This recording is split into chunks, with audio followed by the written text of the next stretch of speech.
السلام علیکم۔ آپ کی زندگی میں ڈائریکشن کسی ایک لمحے کے معجزے سے نہیں آئے گا۔ آپ کو اس کے لیے ایک مستقل ویل کنسرٹڈ ایفرٹ کرنی ہوگی، اور اس کا طریقہ کار سادہ بھی ہے لیکن آسان نہیں ہے۔ وہ طریقہ کار یہ ہے کہ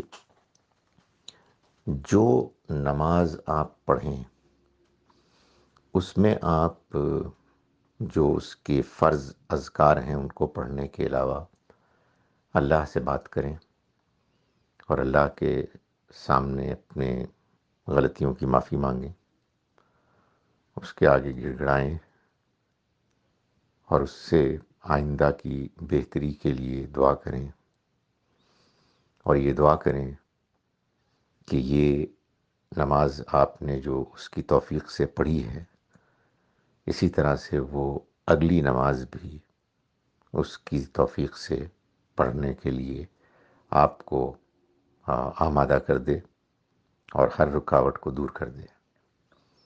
یہ عمل آپ ہر نماز میں جاری رکھیں، ایک نماز سے دوسری اور دوسری نماز سے تیسری۔ یہ سفر ہے جو آپ کو مستقل اختیار کرنا ہے۔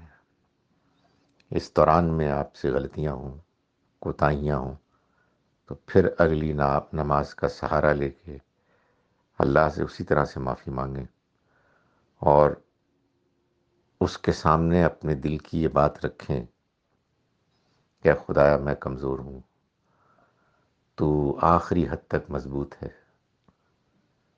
میرے ارادے ان کے اوپر میری کمزوری اور شیطان حاوی آ جاتا ہے، لیکن تو میری کمزوریوں اور شیطان دونوں کے مقابلے میں بہت مضبوط ہے۔ تو میری مدد فرما، تو مجھے ہدایت دے، تو میری کمزوریوں کو دور کرنے کی میرے اندر ہمت پیدا کر، اور مجھے ایسی توبہ اور ایسی اصلاح کرنے کی توفیق دے جس کے بعد میں تیری نافرمانی اور اپنے اندر کی کمزوریوں کی گرفت میں نہ آؤں۔ یہ ہر نماز میں آپ کریں، ایک نماز سے دوسری میں، پھر دوسری سے تیسری میں۔ انشاءاللہ دھیرے دھیرے آپ کے اندر کی کمزوریاں اور مشکلات ختم ہوں گی، اور اللہ تعالیٰ آپ کو منزل کی طرف لے جائے گا۔